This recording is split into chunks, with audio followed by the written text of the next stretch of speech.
Welcome to the Nappanee Center. I'm Martha, the Heritage Collection Manager here. Due to uncertain times and a lot of unknowns, we present to you a pre-recorded version of Night at the Museum. When we started planning this event in April, we could not have imagined what would have transpired locally, nationally, and worldwide. It wasn't an easy decision to make, since so much love and work goes into bringing this program to life every single year. While we pushed forward, a time came when we knew that if we wanted to keep both our volunteers and guests safe, that we had to find a different way to present Night at the Museum. While we wish that we could see everyone in person and for you to experience it live, we hope that you can still learn something new about Nappanee. We plan to come back bigger and better for 2021 and celebrate Night at the Museum's 10th anniversary. We're already in the planning stages for this and plan to bring back some of our most beloved Night at the Museum scenes. So as we take our journey through the museum, please remember to come and see us when the lights are on. So now, I present to you the 2020 edition of Night at the Museum, ripped from the headlines.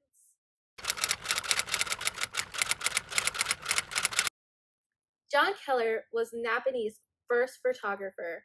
He is known for creating the Keller albums. That's 324 photographs of Nappanee prior to 1900. He also manufactured a bicycle known as the Nap. Oh, hi, I'm sorry. I thought you were the town marshal. We're just waiting for him to get here. Oh, no, I'm not the town marshal.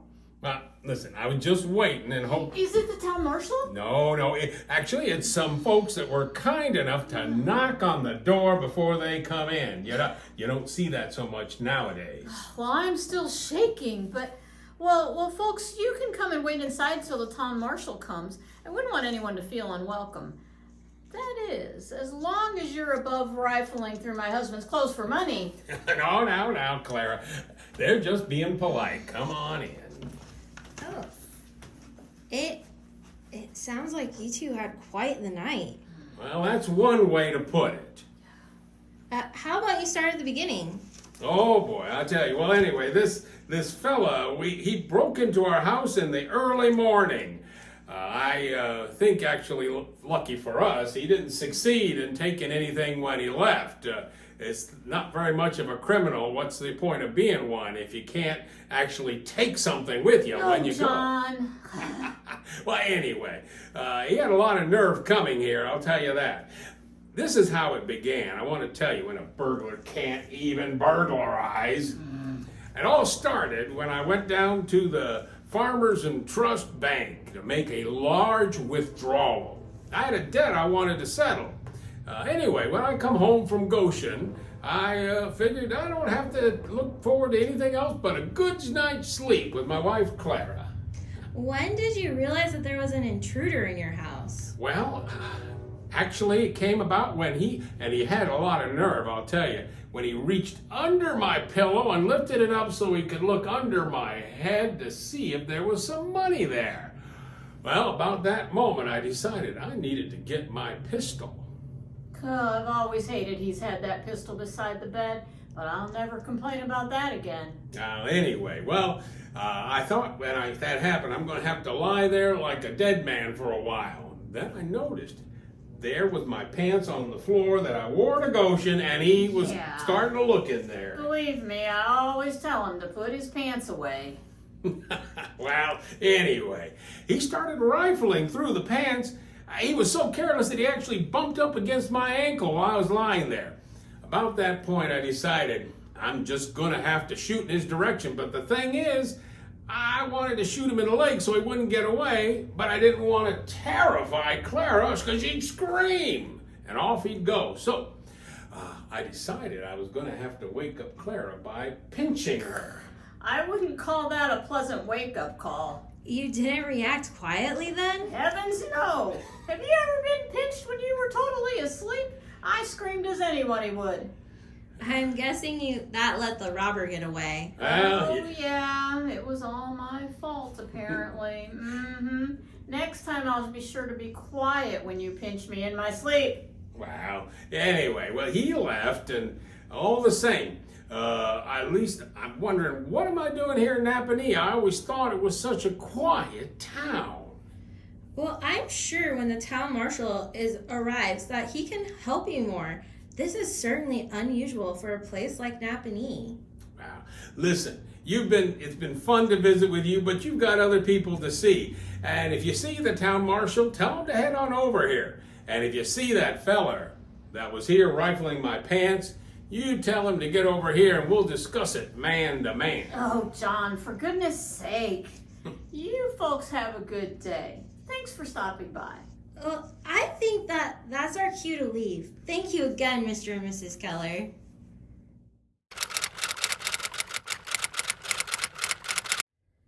In June of 1939, the Kiwanis Club sponsored a fundraising event. A womanless wedding was this phenomenon sweeping the nation. A director came from out of state and held auditions amongst the Kiwanis Club. Let's hear from a couple of those members now. Gentlemen, could you tell us a little bit more about the Womanless Wedding? Well, we wanted to raise some money to benefit underprivileged children, so the club decided to bring in a director named Miss Hicks, who was not from around here. We held the event in the community building after a few rehearsals. It was on June 16th and 17th. We had over 795 adults and 145 children attend. We made a grand total of $133.95. 56 cents. That's right. What was the play itself? It was a womanless wedding. No women in the play at all. 70 of us played the characters. It was a comedy, a sketch about a wedding ceremony and the reception. Good old Miss Hicks, she would bring in a trunk from out of town with wigs, gowns, dresses, and even makeup. Several of our wives helped transform us. Of course, some of us got to portray gentlemen. Old Carlisle here was the Duke of Windsor, and I was the magnificent Mae West. We had to be over the top and outlandish in our invitations.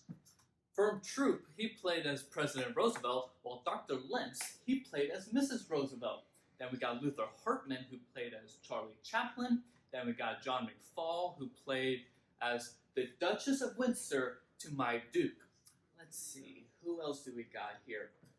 Don Ruppel, who played as Fred Astaire, and Lillian Strang, who played as Ginger Rogers. The real mystery was the groom. Nobody knew who he was. He didn't show up to no rehearsals or nothing. His identity was kept a secret until he was on stage. Well, who was it? You can't tell us about this grand production without letting us in on who the groom was. Should we, Tom? I guess we can. It was Mr. Wright who played the groom. The Undertaker. He was fantastic. I mean, everyone was fantastic. The audience had a great time each and every night. They laughed at all our jokes, and you could imagine the look of glee on their face when they realized it was men dressed up as women. Yeah, the photograph of the crew is still floating around somewhere. Everyone stayed in costume for it. You're right. That photograph is in the collection, luckily. Well, thank you, gentlemen, for sharing this fun story with us. We'll let you get back to your game. Shh! Keep it down, will ya? Those ladies over there could have heard you. They could turn this into the police. The Prohibition ended 6 years ago. You would think they would realize that we need booze and poker. Well, enjoy your game, gentlemen.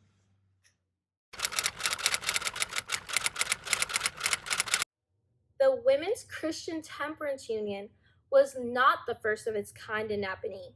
The Anti-Tobacco Society made its appearance in May of 1897, but it wasn't very effective. From 1890 to 1908, there were 5 cigar factories in Nappanee. The Good Citizen League, also known as the Anti-Booze League, was formed in 1896. It promoted the new Nicholson Law, giving voters the right to stall approval for a liquor license. Finally, the Women's Christian Temperance Union, organized in 1891 with Mary Uline as its first president. They had a regular membership of 15 ladies, and their meetings were held every first and second Tuesday of the month. Stay out! This is a saloon, and it is a one-way train ticket to the fiery depths of depravity. I pray you do not go in. Yes, girls, that's right. Agitate, educate, legislate. Lips that touch liquor shall not touch ours. The first half of the 20th century found women defining their roles in and out of the kitchen. Nappanee's women were hardworking people of action, clearly carving out values and characters for their community. I hereby solemnly promise, God helping me to abstain from all alcoholic liquors as beverages, whether distilled, fermented, or malted, from opium in all its forms, and employ all proper means to discourage the use and traffic of the same. It is important that you young ladies stay steadfast in your conviction. You are the future of Nappanee, and I have hope for the future. The Women's Christian Temperance Union was made up mostly of women concerned about the destructive power of alcohol. They met in churches to pray and then marched to saloons and asked the owners to close their establishments. In 1899, the women of Nappanee joined the ranks of the National WCTU. Oh, hello. We would like to invite you to Keller's Bike Shop on Friday evening or Saturday evening during the Chrysanthemum Festival. We will be preparing dinners to raise funds for the WCTU. 15 cents for dinner on Friday and 10 cents on Saturday. We will be auctioning off this quilt Mother and her group have been working on since spring. See the fan blocks? Each of our sponsors is there. It is such a good and noble cause. The success of the fundraiser is recorded in the Heritage Collection records. The quilt sold for $32.10, and they cleared over $19 on the suppers. For over 125 years, the WCTU has trained women to think on their feet, speak in public, and run an organization.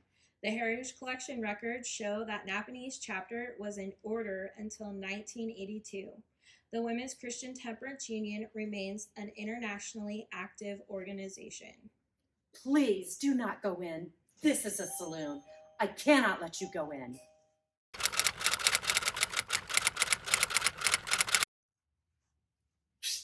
Hey, you want some spirits? After talking to those ladies, I know I can use some spirits. Oh no, we don't need any spirits. Although it says here that your business is a soft drink parlor. Is that what you're offering? What is your name, sir? What are you, a copper? Are you prudish? Hey, I'm Mclaughlin, George Mclaughlin. Yeah, I sell soda, soft drinks. Yeah, but you know, keep it down low because we don't want the coppers to find out what I really do. What I really sell. You know, I have some beer, I have some gin, I have some tonic. Yeah, just keep it down on the low side. So you run a saloon under the guise of a soft drink parlor? Well, yeah, I mean, since Elkhart County went dry, it's been tough on our business. You know, the prohibition really sacked us down. You know, not too many guys are brave to stand out here. A lot of guys are running scared. You know, so you know, I just keep it on down low. You know, in fact, you know, Sam Cops got busted the other day. Yeah, his Liberty stay above the barn. Yeah, he got nailed. Yeah, cops came in there. They found beer. They found gin. Found gambling chips. They found everything on him. And I go, hey, Sam, that can be you if you don't get smart. So I changed my name to Soft Drinks. It's been working. You know, even Charlie and Alvin come here and wet their whistle once in a while. Well, thank you, sir, but we must be moving on. Hey, I know you're going to get parched. When you're out there fighting those ladies like you were fighting, you're going to want something to wet your whistle. You just come back and look up Georgie here. I'll take care of you. In 1909, George Mclaughlin's soft drink parlor was raided by the Goshen police, and they found 2 barrels partially filled with pint bottles of beer, a gallon of whiskey, and gin, and he claimed that he wasn't running a speakeasy. Mr. Mclaughlin was arrested in 1910 after the Goshen police came again and raided his soft drink parlor for a second time.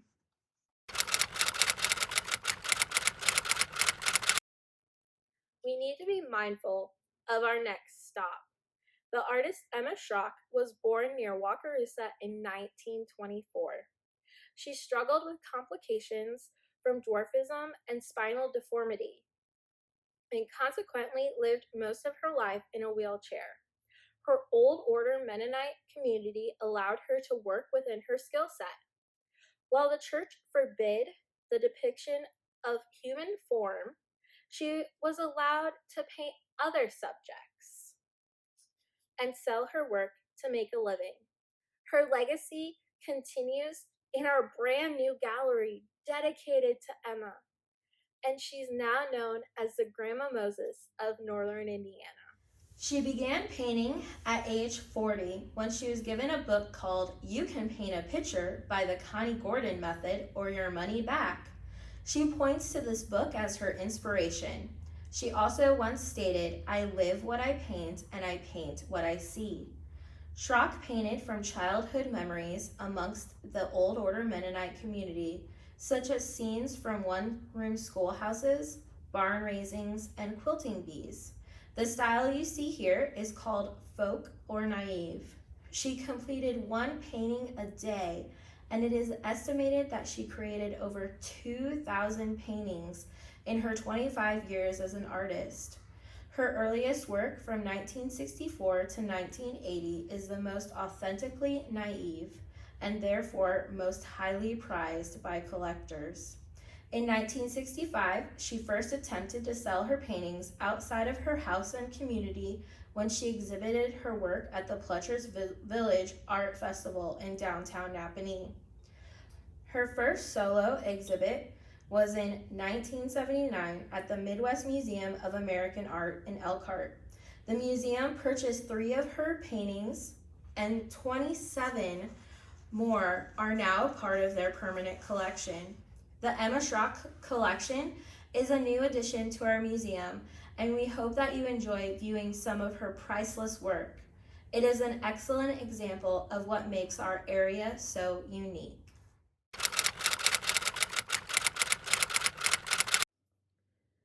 John Kappas was a man of first. He was the first one to be married in Nappanee and the first fire chief. He was also the first to be arrested. Before we divulge into his crimes, let's establish a little information about John. He was born in 1856 to Jacob and Sarah Kappas. Alongside his brother Frank, he purchased a sawmill and then a planing mill and a box factory. They eventually formed Kappas Brothers and Zook, but I doubt that's what he'll focus on. Can you believe it? Arresting a man for his horse being too fast? From what I understand, you even tried to sell that horse after the incident? When I bought that old thing, it being too fast was the least of my concern. But you have to admit, it's funny. Nappanee News, July 17, 1889. For sale. I have a horse for sale. Too speedy for the cooperation laws of Nappanee.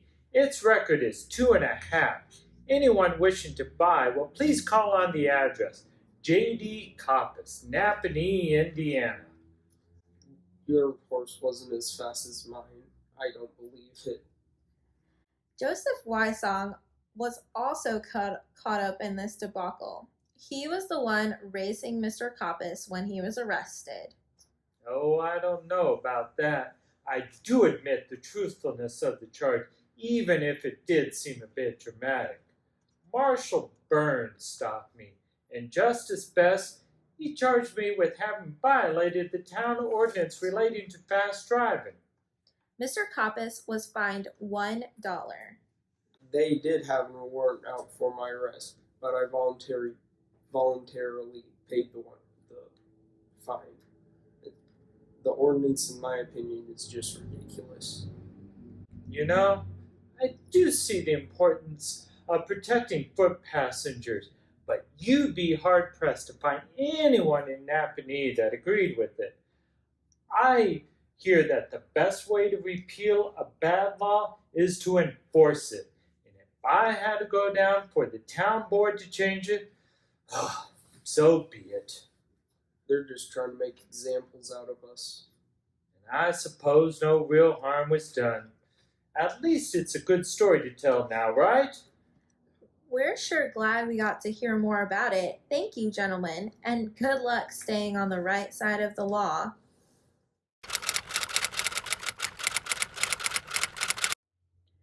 Next is Bessie Brown, an art teacher who taught many of the cartoonists that put Nappanee on the map. She taught in Nappanee, Goshen, and eventually Indianapolis. Welcome. I'm sure you're here hoping to hear about the cartoonists. We'd love to hear a little bit more about you first. Me? Well, I'm not sure there is much to tell. I started teaching first grade in art in Nappanee. Then there was Goshen for a while, and then Indy. I was there for 18 years before finally retiring. I lived at the Beager House in Mishawaka, and I was an active member at Nappanee Methodist Church. Did you enjoy teaching? Oh, I loved it. It was my life's work, honestly. You were certainly influential for some of the most famous men who came from Nappanee. They always had the talent. I just pointed them in the right direction. You want to know my secret? I encourage students to doodle. Some teachers are all wrapped up in making students focus. My students thrive when the hands were working alongside their brains. You'd be surprised how often they would come out of class with a good lesson and a good picture. I see. That's interesting. Can you tell us a little bit more about the cartoonists while we have the chance to talk to you? Of course. I tried so hard not to show favoritism while I was teaching, but every once a couple of years, you just have a student who's extraordinary. We have Merle Blosser, who created Freckles and His Friends, Francis, or Mike, as everyone called him, Parks, who was an editorial cartoonist, then Henry Moust, a commercial artist, Fred Nair, the creator of Life's Like That, Bill Holman, creator of Smokey Stover, and Max Gwynn, creator of Slim and Spud. I'm telling you, it's so rewarding to watch them blossom, both as artists and as people. I'm sure. They're all fascinating. I kept a pretty good track of them over the years. Let's see. Merle started making cartoon signs advertising for his father's shoe store right here in town. He also won some essay contests and got to go to the White House. He sketched Teddy Roosevelt. The president thundered, "Bully!" when he saw it. Not everyone was so impressed, though. I remember he was expelled from Nappanee High School for drawing a picture of the devil and labeling it with the principal's name. I see how that could be a problem. He could be ornery, all right. But he grew up to create something amazing. Next, there was Henry, whose notebook was always full of farm animals, milk cans, and anyone who would pose for him. He was also the cartoonist and artist for the school yearbook. He eventually studied at the Chicago Art Institute, made a career as a commercial artist painting food. Sounds like a promising career. The work was definitely in demand. I hate it when people act like you can't make a good living as an artist. Well, next there was Mike, who was a political cartoonist. He focused on the Holy Trinity, the Bible, current events, and history. He was also a yearbook artist when he was in school. He created satirical drawings and poems about the girls in his classes. He attended Wooster College and the Academy of Fine Arts in Chicago. According to Evelyn Culp's notes, he didn't care much about girls at the time. Apparently not. He did settle down, though, afterward. I'm guessing he did not draw caricatures of his wife. Let's see. Bill was close with Merle. He regularly practiced drawing on wrapping paper from Blosser's shoe store. He's most famous for the comic strip about firemen, Smokey Stover. He also drew Spooky and Foo. He made history with that three-letter word. It was on badges and signs just about everywhere. They even wrote songs with the word Foo. We do have the Foo car here at the center. Exactly. Then there was Fred, who was also inspired by Merle. He worked with Bill at the 5 and dime store. He sold his first cartoon for $2. After Nappanee High School, he went to the Chicago Academy of Fine Arts and started Life's Like That. It was in about 250 to 300 newspapers throughout the U.S.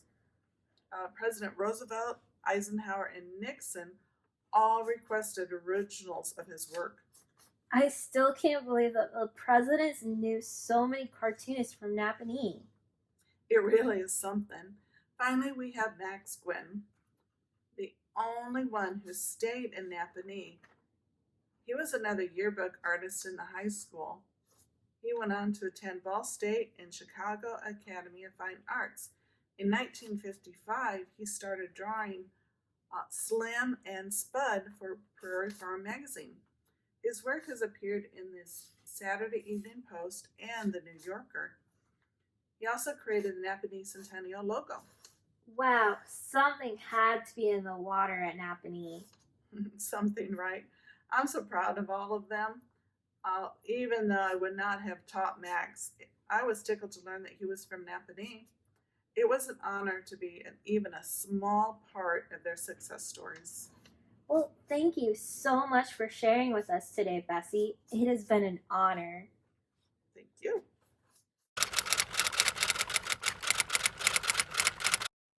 Lastly, we're going to hear from Peg Huffer. Peg was a true Nappanee pioneer, involved in many of its first. Her Uncle Ertie and Aunt Nettie Himes raised her and introduced her to politics at a young age. After Peg graduated from college, she moved to Indianapolis and worked in the state capitol building in the office of the state auditor. After her first husband was killed in action during World War II, Peg moved back to Nappanee. That is when she became very involved in service clubs and the school board, and continued with her love of politics. Rather than me interview her about her memories, why don't we listen in on her conversation? Mrs. Huffer, is it true that President Hoover stopped in Nappanee? Yes, it is. Oh, it was a beautiful and blissful morning in Nappanee that day. Oh, you were there? Oh, yes. I was about 11 years old. My father woke me up that morning since President Hoover was scheduled to stop by at 7 o'clock in the morning. Did all of Nappanee turn out to meet him? Oh, yes, there was a big crowd of people. All the businesses were closed, and the factories even shut down so the workers could go out and meet the train. Wow. Well, why did President Hoover come to Nappanee? Well, he was on his way home to California. Let's see if I can remember the date. November 4th, 1932. Now, is that what inspired you to become involved in politics? Well, I suppose in a way, but Mom and Pop Hines did too. Pop was involved with city council, and Mom was a precinct committee woman for the Republican Party. She took me on her rounds when she went and visited the constituents in her precinct. After I married my second husband, Harold, I became a precinct committee member myself, and I would take my son with me when I made the rounds. I also served as the vice chairman of the Elkhart County Republican Party. In 1964, I was designated the Republican Party to cast one of Indiana's votes in the Electoral College, if the Republican Party had carried Indiana in that election. Well, Mrs. Huffer, you are very inspiring, I must say. Thank you. I have one more question. Do you remember when Wakarusa and Nappanee became one high school? Yes, I do. That sure was a difficult time, and there was quite a bit of controversy that both communities had to deal with. But they did come together and create a new school. I'm proud of being involved in some of those early decisions for the school district. Local school matters were always an interest to me. Thank you.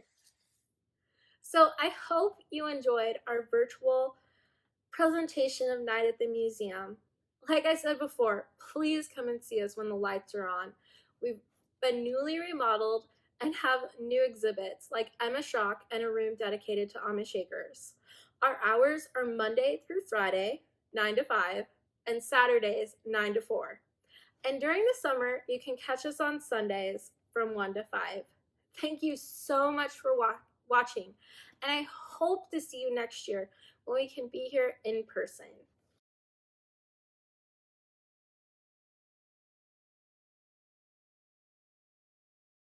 These just some folks that have come to the front door and didn't bother. I'm sorry, we're gonna have to start over. Wedding. Was that the correct line? Yes. Ah, correct. Okay. I messed. It's a saloon, and it's a one-way train ticket.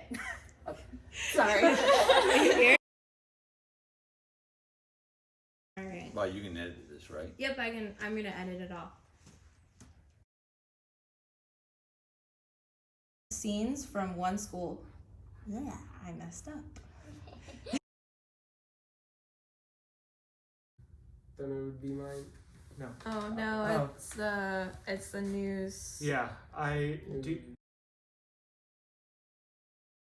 I just pointed them in the right direction. I encourage students. Crap, spackle. Is it true that President Hoover stopped in Nappanee? Yes, it is.